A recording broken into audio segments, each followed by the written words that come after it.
that's become my passion over time. But really, I guess over the years, people have said to me, well, it's nothing new. It's just speaking and listening. We've been doing speaking and listening for years. So why Oracy? And is it anything new, really? And what is it solving? Well, Oracy isn't in itself anything new, although the terminology is quite new.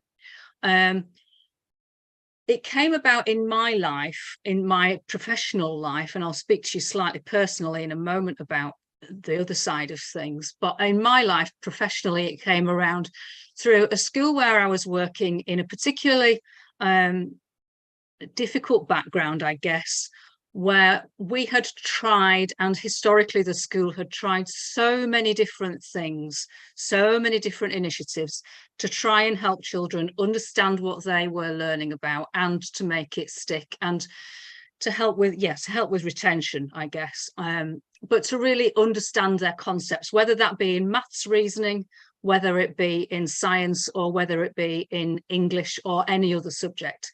And these things that I've put on here are really the kind of things that we found were being a problem, a difficulty that was stopping our children from really making progress. And year in, year out, our SATs results, for whatever we might think about that, we were struggling with.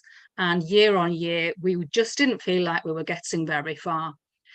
And it became apparent that the crux of the matter was to do with language skills or lack of them, and that our children didn't really go anywhere very much, and they didn't really do a great deal in their families very much due to poverty, as much as anything. They weren't really spoken to a great deal or listened to. They struggled with vocabulary and confidence, and they certainly weren't very resilient.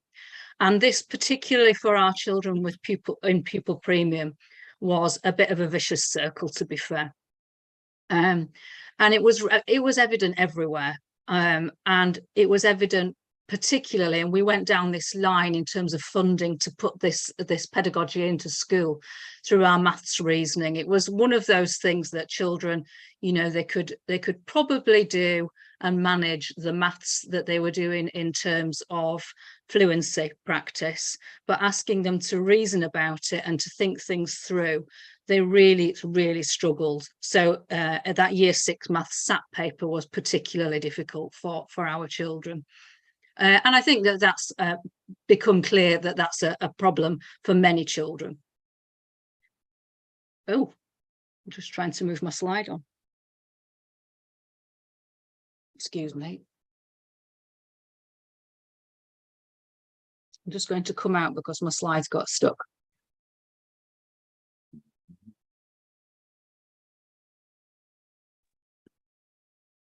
Here we are. Okay, so there's lots of research about Oracy and lots of thinking about Oracy, which has been going on for quite some time now. And if we think about it in terms of our ability to use speech to express our thoughts and communicate with others, that's kind of where we're working at with our children when we're using Oracy as a pedagogy.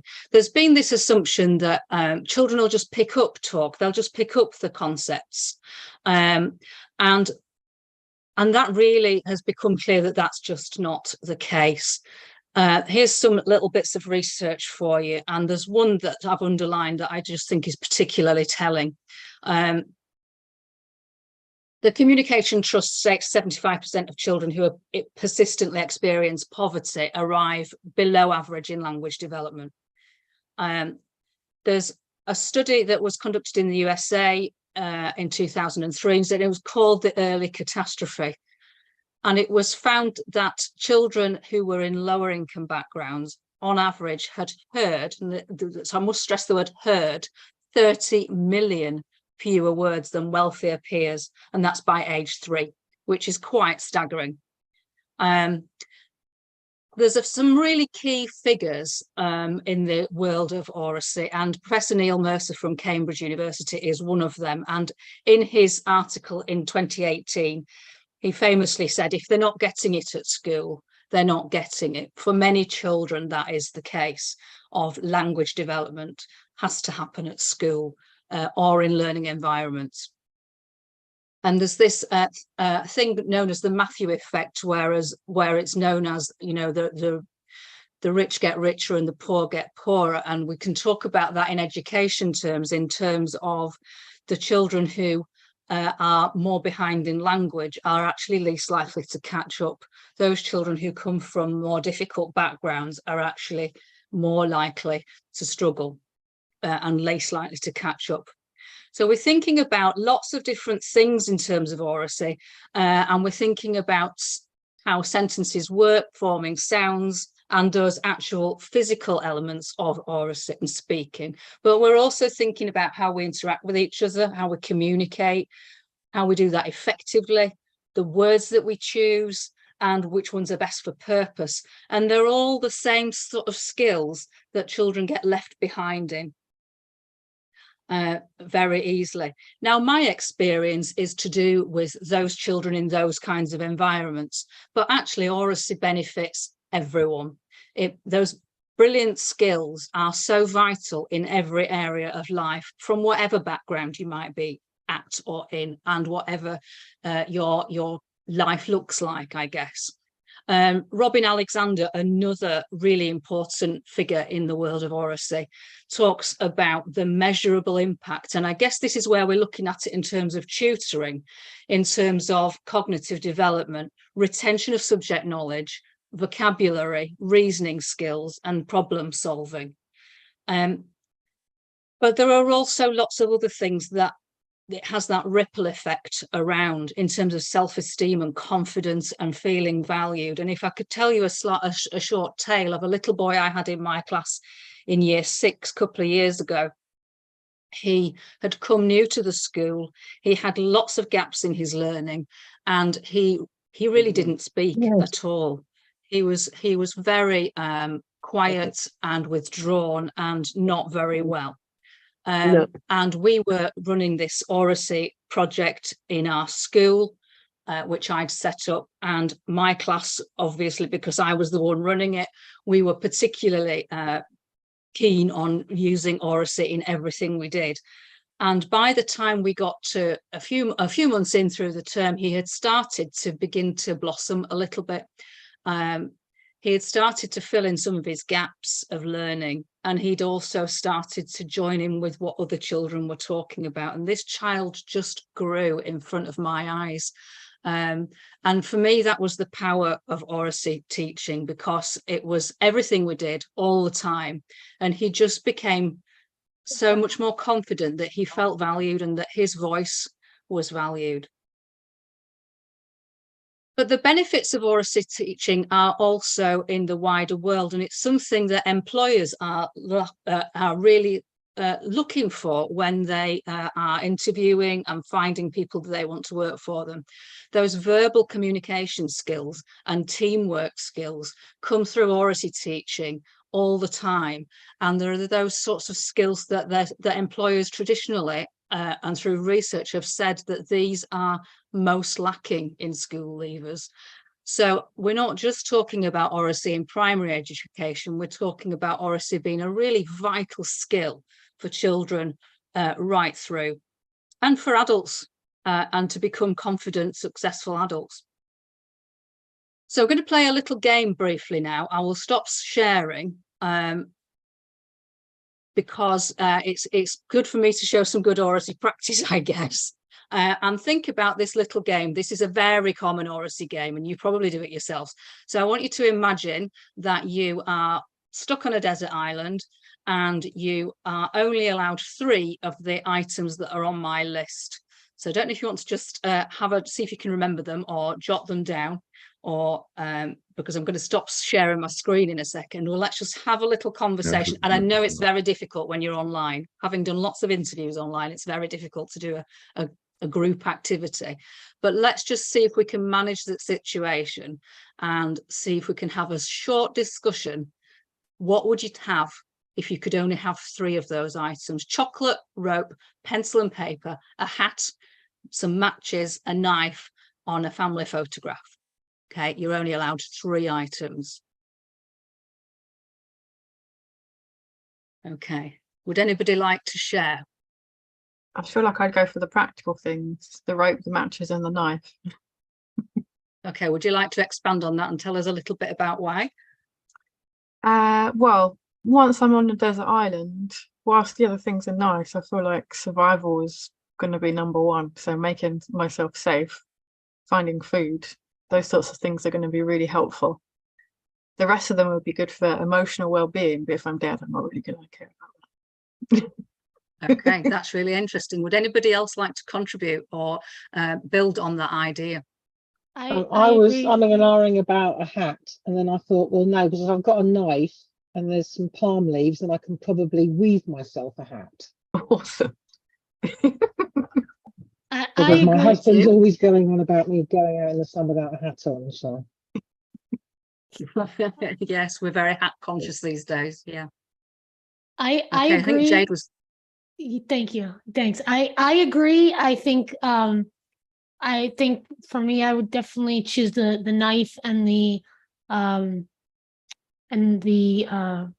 fire. I would choose the matches and the knife, but I would choose a pen and paper because instead of the rope, because I feel like it's not, even though you said that it's for mental health, it's not. It could be something that could be used to, communicate with somebody on the island, find rescue. I know it's very minimal chance that could happen, but you find a bottle, you find something that you can put it in, and you never know. You never know. So it could be a form of communication to get rescued. Thank you. I'd go. And I love the way that you said, I agree, because that's a really good thing that we teach our children all the time, to say, I agree because, or I disagree because. Would anybody else like to contribute? I'd go for the rope, the knife, and the photograph. Would you like to explain why? Yeah, well, if we're going to have to light a fire, I'm sure we'll find some way of the old caveman ways of rubbing two stones together or whatever. The rope, because you never know well, it's got so many uses. You may have to pull stuff, heavy stuff, etc. And the photograph of the family, well, I don't see them much because they're all in Germany.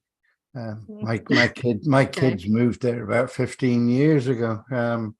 So it'd be nice just to remember what they look like occasionally. Great, thank you for that. Okay. So you can see how that activity could be used actually in any subject in a way. You could start to think about asking children to narrow things down and explain about why they're choosing certain things over certain other things if you were in such a circumstance. I saw it once done in a classroom where they were learning about a particular country, and so they were doing it in geography and thinking about what would be particularly helpful to have in that particular environment. And they had to have therefore done some research and know something about that particular area so that they could give reasons and build on each other's ideas. One of the skills that children find particularly difficult is listening carefully enough that they can then build on somebody else's idea and what they have said, or disagreeing politely, or also sort of taking on board other people's ideas. Those are skills that are really important life skills, aren't they? But they don't come very easily, and they are actually, we have to teach them almost discreetly in a way. So to be able to practice those skills in the form of a content in terms of what we're learning is a really helpful way of doing it. Great. So I'm going to share my screen again and just talk through a couple of extra things. Oops, let's have a look. Oh, gone back to the beginning. That's not very helpful. Okay, so we did that one.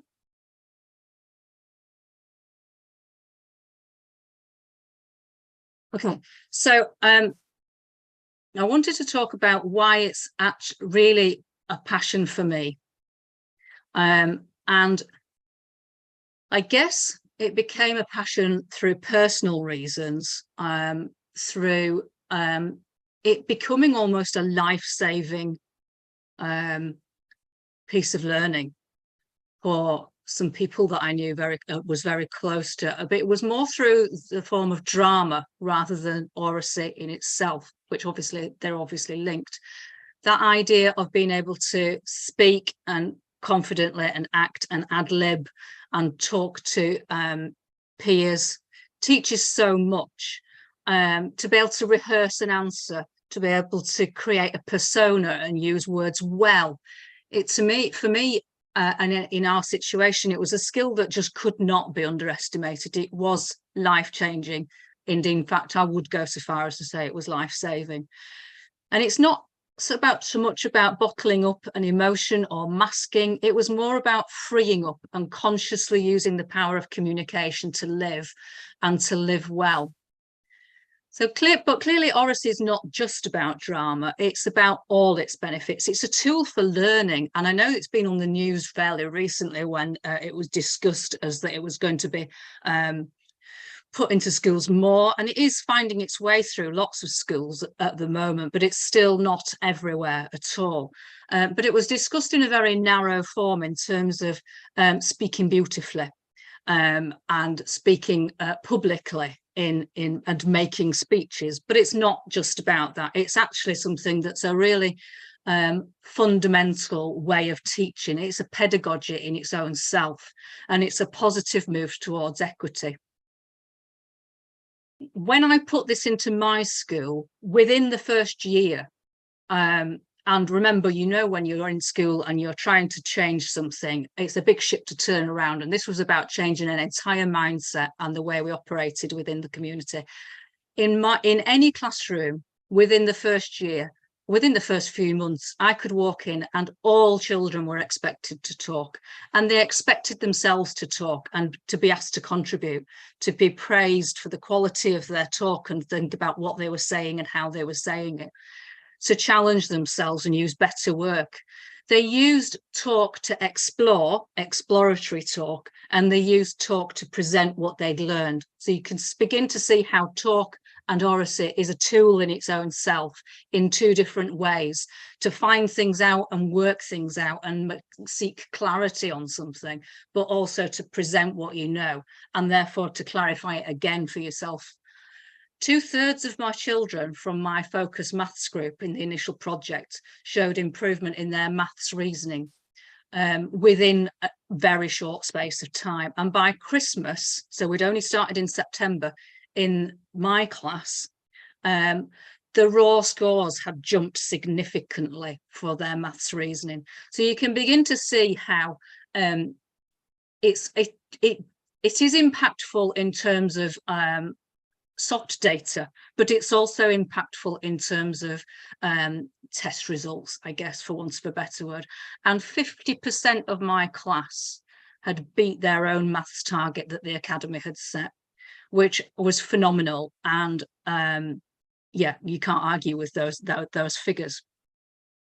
The impact also was regarding those softer skills, and those children could analyze their own skills. So one way that I measured it was that I used to film them quite often, and I also filmed little focus groups who stayed the same throughout the year so that I could keep it objective.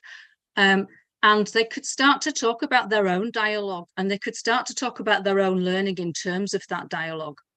They could look at each other and give each other eye contact and ask questions of each other and challenge each other's opinions in a positive, polite manner. We gave them lots of sentence starters to help them think about how they might start to talk and how they might develop their talk skills and think about what they've learned. And they became very good at presenting what they knew. And as I said, this little boy who was absolutely quiet, almost selective mute, to be fair, at the beginning, became himself. He grew into his own person, which was just a beautiful and phenomenal thing to witness. So it was impactful in lots of different ways. So that's how it worked in our school. I want to just step back now a little bit and think about what's actually involved. If you think about the national curriculum, speaking and listening has always been in there. Let's not forget that. But now it's in there in a much more specific way. And here on the slide, I've just popped a chunk from the curriculum about justifying ideas and asking questions to check understanding, developing vocabulary, which I know is a big focus in schools now, as it should be, but to negotiate and evaluate ideas and each other's ideas, and to be able to structure their ideas and explanations and clarify their thinking. That's all in the national curriculum. And if you break it down, there's actually 12 objectives, which I'm not going to read to you. But there are, if you think that there are 12 national curriculum objectives just for speaking and listening, that gives some indication, I think, as to how much of a focus it needs to be when we are teaching and learning. Robin Alexander, as I say, one of those key players in the field of oracy, talks about interactions and questions and answers and feedback and contributions and exchanges and all of these things that we organise our learning to make sure that happens. So we're engaging with the subject matter in a really professional manner, but also in almost in a deeper manner, because as you'll know, particularly in primary school, we tend not to go up to the next layer of learning, We tend to deepen the understanding within the layer of learning that we're working with. And so all of the work to do with teaching in an oracy style is really helpful with that, because you can actually push that learning so deep and children engage with it in such a brilliant way. The class that I had in year 6 were a particularly disgruntled set of children, shall we say, and they really struggled with a lot of different areas of learning, but they could not get enough of learning through talk. They absolutely loved it. We think of dialogic teaching or oracy teaching as collective and supportive and reciprocal. So we all listen to each other. And it's cumulative because we build on each other's ideas, and it's purposeful. So when we're planning and thinking about the content that we're teaching our children, whatever it might be about, we're thinking about doing it in that manner, using those 5 key principles. Okay, so what does that look like in practice? Well, you can think about this as yourself as a tutor and think about which of these particularly fit for you. One of the most radical things that I guess that we did was the one on the right hand side there, the eradicating of hands up. Obviously you can put your hand up if you need a quick urgent message about something, but we didn't just pick children who put their hands up. We deliberately chose and expected particular children, and we focused our questions in a manner that we knew that they could succeed. And so that all children expected to speak. So one way of doing that would be, for example, the random name checker on your screen, or the random lollistic, so, you know, lollistics with names on. Again, that you would put the lollistic back in the tub, because otherwise the child might have their turn and then think, oh, that's me, I've done, I can maybe have a little sleep now. So there's this expectation that children and that the children had, that they were all taking part. If something's worth saying, it's worth everybody saying. If something's worth hearing, it's worth everybody hearing. The other thing I think that's on there, particularly in terms of classroom practice, and therefore tutor practice, is thinking time. And I don't know about you, but I was always very guilty of not giving enough thinking time, being a bit frightened of the silence, being a bit frightened of not jumping in. I'd jump in a bit too quickly. And think it's a really important one, and the children really valued that, actually, that they had thinking time. And I would visually, you know, do some counting for them, as say, you know, this is your thinking time now, and I'm going to ask you when you've had your thinking time. Lots of teachers came back to me during the course of the time we were sort of training staff about this, and said, in terms of questioning, well, I always ask questions, and I always ask children to talk to their partner, or I always ask lots of questions to make sure they understand what we're talking about. I think the idea of refocusing that is about really thinking beforehand, what you actually are wanting to get children to learn out of this, and what questions specifically will you ask that will help them to clarify their understanding. So it's almost been a little bit more conscious, I guess, about what you are asking them when you're facilitating their learning.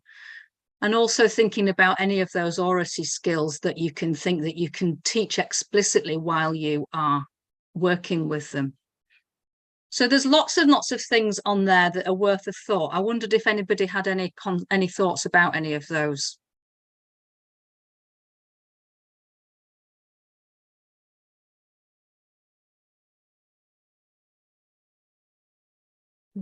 Highlighting, I think, some of the luxuries of tuition. It's a lot easier for us when we've only got one child at a time. You can see if they're comfortable talking to you, and they know if you ask a question, it's definitely for them. Definitely, yes. It's not nobody else in the room. Yeah, quite a luxury. True. However, that begins its own sort of challenge in a way, doesn't it? Because there isn't that group chat, that group discussion element to go on. So maybe you have a different challenge there in terms of how to focus that talk so that the child can still clarify their learning.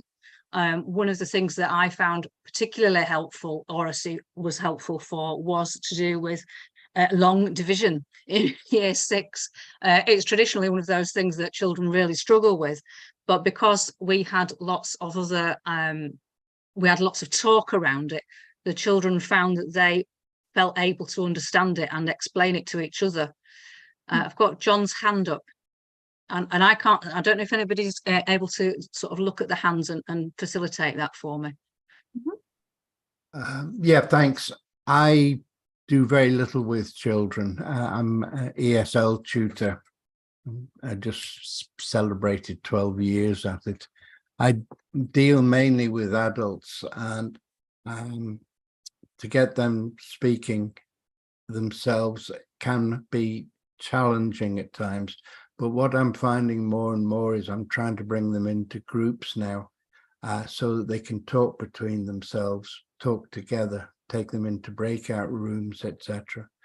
Because it's all very well talking to me, but I'm the only person, a lot of them here in English, and they do get a bit fed up with it. But I can see how this works. Just before we did this, you did this section, I actually ran a prompt through Google Bard.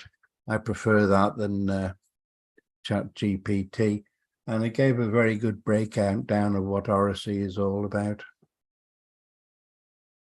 Good, and it's really interesting. I'm currently working with a group of parents in a school in Bradford, 2 of whom have very little English at all, and they love coming to our group. And it's not an English learning group at all. They love coming to our group just to listen, just to join in when they can, and to trust that the situation is safe. And it's really interesting working with adults, but still using the Oracy pedagogy, because it still works. It's still really vital, and it's still really empowering for them. And obviously you have to think it through in a slightly different way, but it's still really important. So thank you for that. Who else had their hand up? Dee, did you have your hand up as well? Yeah, just an observation really, because I'm teaching online and using a collaborative online whiteboard. Sometimes the children are trying to do it with a mouse or a trackpad, and it's not very efficient, and they don't really want to type stuff in. So a lot of the time I'm asking them to describe to me, I'm a maths tutor, by the way, I'm asking them to describe to me what they're thinking, what their process is, and I write down exactly what they tell me. So I'm making this is something that they just don't get practice in a classroom environment, is actually vocalizing their thinking and vocalizing the vocabulary that needs to be used in order to make someone else understand what they want written down. And that's been a really powerful tool for me. So I don't mind if the child can't interact, if they have to talk to me, because I'm making them do something which they've probably got very little experience of.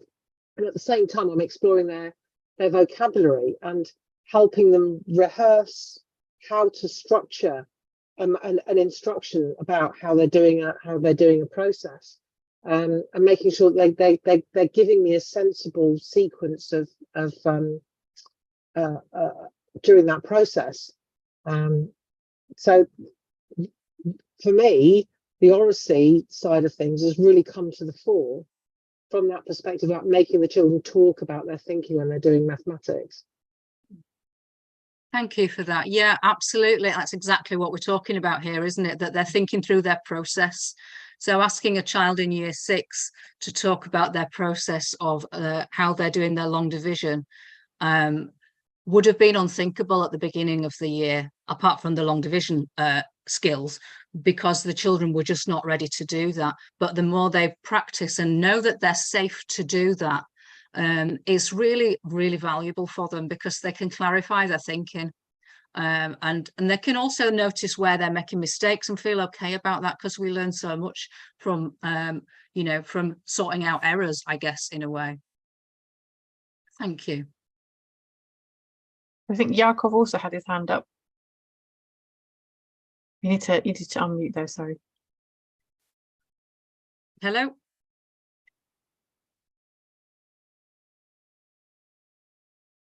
Okay, shall we move? We'll move on then. If we just think about different elements of talk and thinking about the ones that you might use, particularly in your subject areas, some obviously lend themselves more to others than others in your particular subject areas. But there are so many different types of talk that are worth exploring and using, just to almost, I guess, to mix things up a bit, and to think and are worth a thought when you're thinking about what you're going to be covering with your students. Summarizing is something that children find really difficult, and giving their opinion with something to back it up they find quite difficult. They're often quite good at giving their opinion, but asking them to back up their opinion, you know, whether it's about something in a history lesson that they're doing, whether it's about which one's a verb and which one's a noun, whether it's about which word is most effective in this particular piece of text, they have to be able to back that up. And that's a really valuable skill to be able to do. So there's quite a long list there, isn't there, of different things that you can sort of consider when you're thinking about your planning for your particular children. When I was putting this through my school, just nip back to my school practice, here are a couple of other things that we talked about, that we did when we were sort of really building this pedagogy across the school. We made sure, and this has just been alluded to, that we talked a lot about the vocabulary that we were using in our section, in our particular content. And we tried to make sure, for the sake of the classrooms in our school, we were making sure that they were all in the same position, and they were all done in the same type of style, so that it felt really consistent throughout school. So children really got used to that. And that's, I guess, an idea about consistency for yourselves, worth a thought of thinking about the vocabulary that you're using and having that as a particular part of your approach, and that we always do that in our sessions. I'll talk about the Voice 21 strands in a moment. We had a lesson every week on a Monday morning that was specific to particular Oracy skills. Now, that's not a thing that is particularly necessarily what you're going to be doing, but it's interesting to think about that as a concept, that we were teaching the actual Oracy skills as well as using Oracy as a pedagogy for our other subject. And we tried to make sure that we planned in Oracy opportunities those explanations and those clarity conversations with the children in everything that we were doing. But one thing that was really interesting and quite difficult for teachers to get the hang of was to swap the weighting of their talk, so that when you're doing like an introduction at the beginning, to swap the weighting from teacher talking and explaining and presenting stuff to getting children to be talking about something as the beginning of a session. Teachers found that quite difficult. That was quite a culture shock, I guess, for a lot of people, because we're so used to presenting. So we would have, for example, the desert island activity, you would have that in the context of your subject matter as the beginning of your session, which then opens up the concepts and opens up the conversations around what you're going to be doing. So it was almost like an assessment for learning piece at the beginning of a session. And it wasn't me stood talking to them for 10 minutes. It was them talking, and I could listen in and contribute to what they were doing. And that would help me to think about what I was teaching in that session and what was going to be the focus beyond what I'd already planned it to be. We made sure that teachers planned chances to talk and explain, and that we didn't just plan that within a short-term 20-minute session, whatever we were doing. We planned that in our medium and short-term planning as well. And we tried to make sure our children developed their experiences in and out of school. So we had lots more things for them to do and find out about. The other thing that we did was, and this is obviously different and where we think about tutoring as being a different idea. We sat the children into small groups, preferably 4, so that they could work in 2s and then double it up into 4s, but also so that they could look around and see everybody, so that they could start to read the room. They could start to figure out what those facial expressions, pauses in conversation, all of those things that you naturally do as an adult to a certain extent, and we assume, but children kind of have to learn themselves in terms of how to actually interact conversationally. Now, I know that doing it online is a very different kettle of fish. When we interview for the university for teaching students, they do an online task where they have to interact with each other online, and it's really difficult, but we have got a lot more used to it.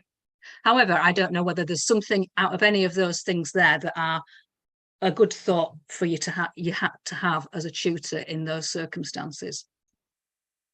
I'm just aware of the time because we were late starting and you may have other commitments. So if you don't mind, I'm just going to whiz through a couple more little bits here.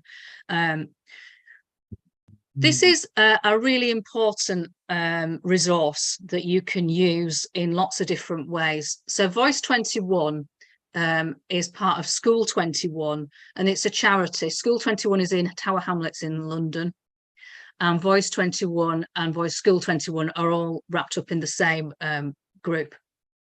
And they've developed these 4 strands of Oracy teaching. The physical strand of actually being able to speak so that people can understand and project their voices and use their body language. All of that side of Oracy is really vital. And for some children, it's a really important bit of learning that they need to do. Some do it more easily than others. And I guess that's to do with their own experiences as well. Then there's the linguistic side of Oracy, to do with the actual words that we're using and the grammar that we're using and the way that we construct with the language that we're using. There's the cognitive side of Oracy, to do with developing our ideas and using our Oracy to help us understand and reason and clarify what we're learning. And then there's the social and emotional part of Oracy, to do with working with others and listening and feeling confident and feeling listened to and feeling aware of your audience. All of those things are part of Oracy. There are some bits of that that are more obvious to others than the others are, but they're all important parts. Now, if you go into the Voice 21 website, you will find lots of information about all of those if you want to do some more thinking about it for yourself. If you think about maths particularly, and I know a lot of you here are maths tutors, but you could think about these little statements here in terms of any of your subjects, thinking about the spoken language in development across the whole curriculum, thinking about variety of language that pupils hear. So yesterday I did a live on my website about the word array and what an array is and how we use it in maths. There's lots of words that we use in all our different subjects that need a lot of unpicking for children. Thinking about justifying and justifying your argument and your opinions, which we've already mentioned there, and discussion to probe and remedy misconceptions.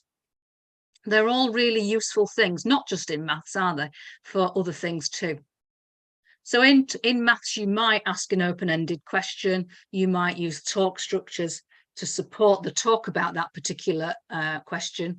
And you give them lots of opportunities to explain their thinking. Working collaboratively is really useful as and when you can, but it's important, obviously, that children have their opportunity to understand things themselves on an individual level.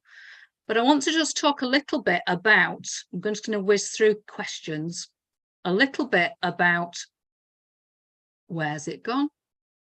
Errors. Okay, so thinking about using errors, and maths is an obvious one, but you can think about it in lots of different subjects, using errors as a really normal part of practice to help develop understanding and learning.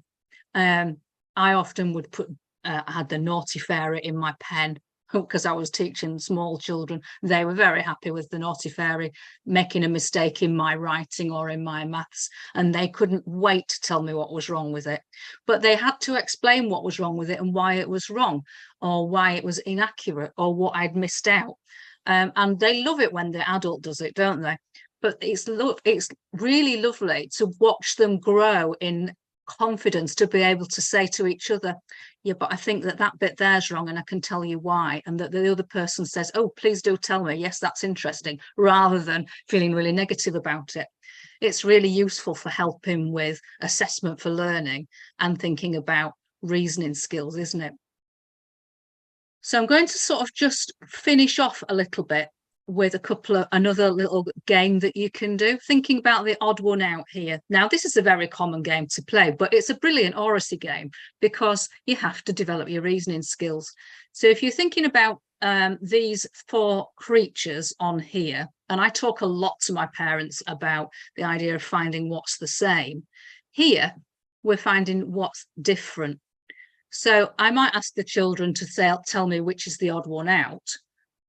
But we might have more than one answer, and we might be able to give a perfectly good reason for more than one answer. Would anybody like to share what you might think about those 4 creatures and which one's the odd one out?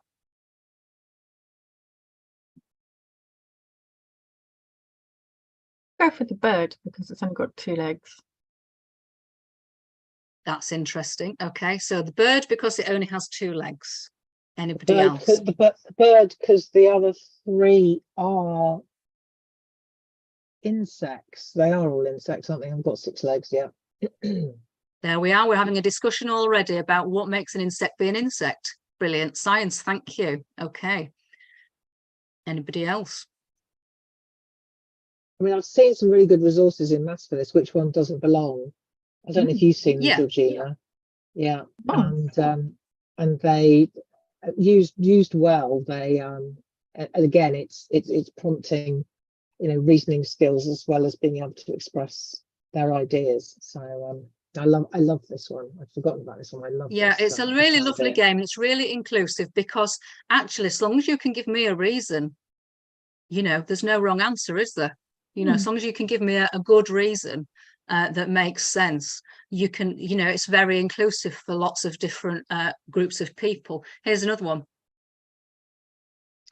Thinking about these items, which is the odd one out?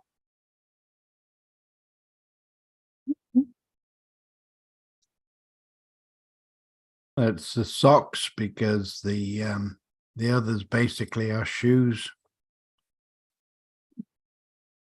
And what would you describe a shoe as then? Sorry, Dee?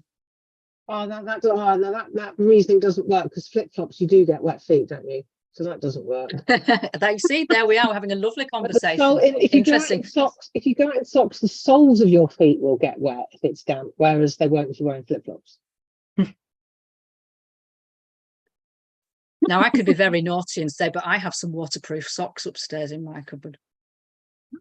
So what now? Which ones? But you see how that just builds a conversation really inclusively and really easily, and you can start to discuss properties of materials. You could start to discuss seasonal changes. You could start to discuss all sorts of different things just from something very simple like that. So that's quite a nice starter activity for the beginning of a session, isn't it? The socks are not designed to protect your feet when you walk. Okay. And you can start to ask children, well, go, okay, give me a statement then. How do you define these things? You know, based on what they do and what they're made from. What's their purpose? Okay. So last little bit then, I want you to just have a little think now about the children that you work with and think about their abilities in terms of their abilities in speaking and listening and their abilities in their content of your subject area. And you might sometimes have children who are very high ability in one area and much more of a struggle in another area. And it's interesting to just sort of think about them in those types of ways in order to help you sort of think about structuring what you're actually covering with them and how you're covering it with them. Because actually the speaking and listening part of what you're doing with them and on a daily basis when you're tutoring with them or with those adults, it's really interesting to think about where does that sit with their actual understanding of the content. So yesterday I was with a group of adults, this same group of adults where two of the adults had very little English, and we were doing a bit of an introduction to fractions. And it was really difficult to know how much they understood of the fractions because the language was a barrier. And it was hard to know if I was teaching Granny to suck eggs in terms of the fractions element of it, or whether this was something that they were finding valuable. And another parent for whom language wasn't a barrier, but because she had done it differently as a child, and that was the last time she'd done it, and this is often what we find, it's a barrier because the content and the method is different. So it's just worth sort of having a thought about that and a reflection on that in terms of their abilities to speak and listen and discuss in any depth the content that you're teaching, and how that affects how you then work with them as learners. So just in summary then, Oracy isn't really anything new in a way, but what is new is the systematic and deliberate and conscious development of those skills to develop the learning and to develop the whole person. It's not an add-on of, oh, we'll just do talk to your partner, or an add-on of, right, let's all focus on using our big voices today, or finding the odd one out as a nice activity. It's actually really deep-seated pedagogy, and when it's done well, it infiltrates everything we do when we're developing our learners. And it is something that we plan for, it's something that we reflect on, and when it's done well, honestly, it's life-changing.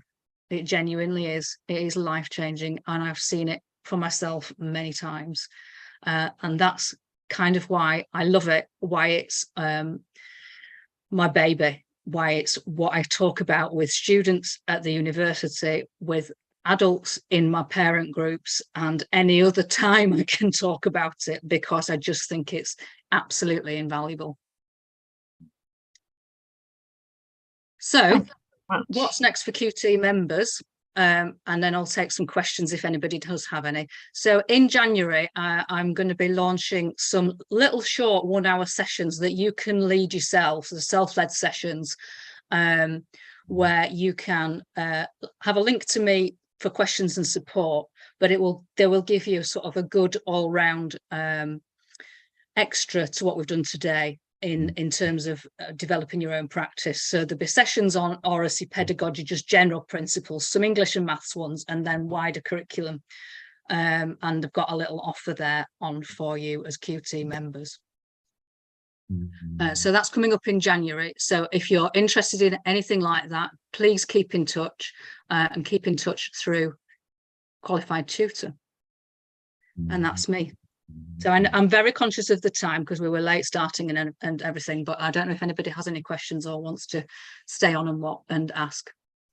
On your last line, when you were talking about this being reflected upon, are you talking about the children reflecting on their own use of language, as well as you Both. reflecting on Yeah, so you reflecting on your practice as a tutor in terms of the way you're engaging with the child in that session, and using the Oracy skills to help them get the most out of what you're doing, but also helping them to understand that their Oracy skills, their ability to explain, is improving. So when you're giving praise, you can give praise about, wow, your explanation there was really clear and in good order, sort of thing.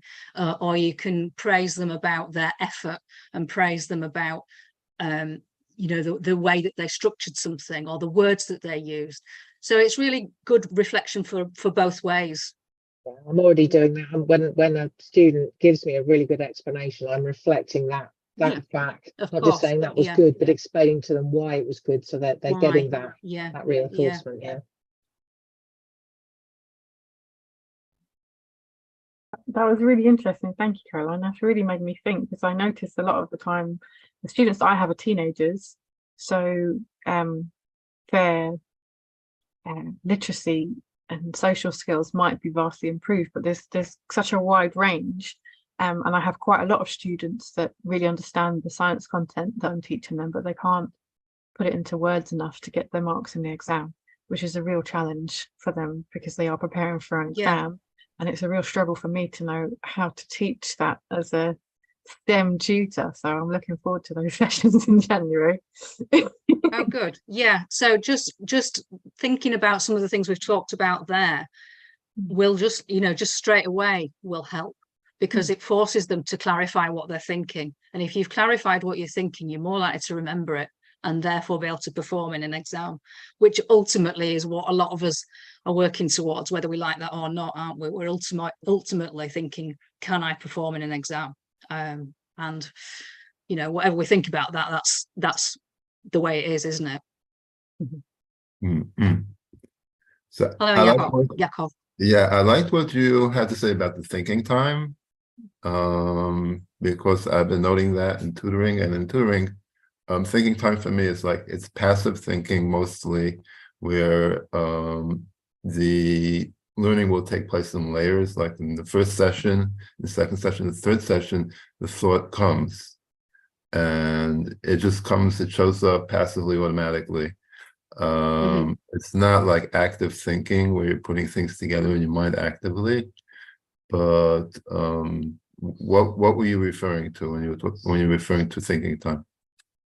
So thinking time in terms of what you've just said is really important, so that all of those, they're actively doing something and thinking something through, rather than sort of listening to something or watching something. But also this idea that if you ask them a question, yeah, that you give them the chance to actually process what you've said and think it through. As a class teacher, when you've got a half an hour, you've got this, that, and the other to do, you're very quick to jump in and go, well, let me help you with that, or let's discuss that. You know, it's very easy as an adult who knows what the answer is to just crack on. But because what I heard from what you were saying is that a lot of what actually that thinking time for that child is really valuable for them, isn't it? So it was kind of about that. Is what I heard from what you're doing is that a lot of what you're doing is helping children develop thinking skills, developing critical thinking skills, the ability to deduce one thing from the other. So that, you know, that would be in a session, active thinking that would take a certain amount of time usually. Okay, that's what you're saying. Okay. Thank you. I really like the idea of discouraging people from putting their hand up, because I know for some students who need a little bit more thinking time, as soon as they see people are putting their hand up, they just give up. Yeah. And it's a really it's a thing that's always been the case, and it's really interesting to just reflect on some of those practices that we've seen over the years forever and ever, and to think about whether there's a different way of doing that, and whether if that what's happening when that practice is happening, and how many children are engaging at any point.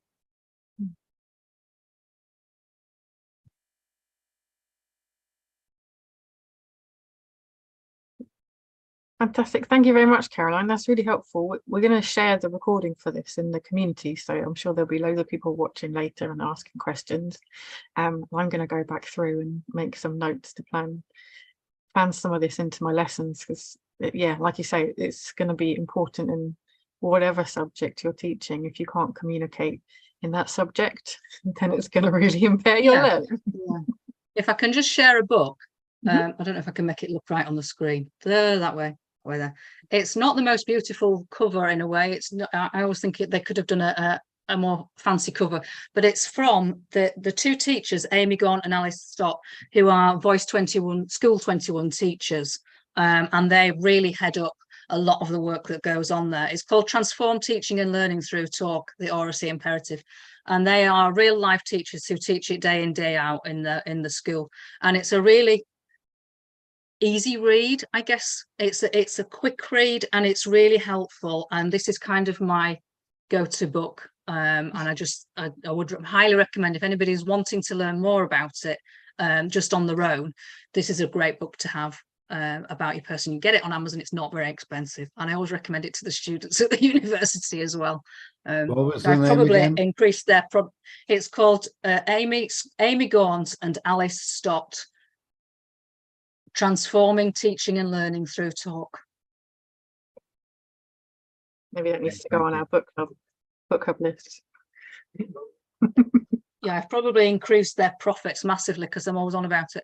I think I should have shares. I should have a special link, shouldn't I, where I gain 20p out of every sale. Get yourself an affiliate link.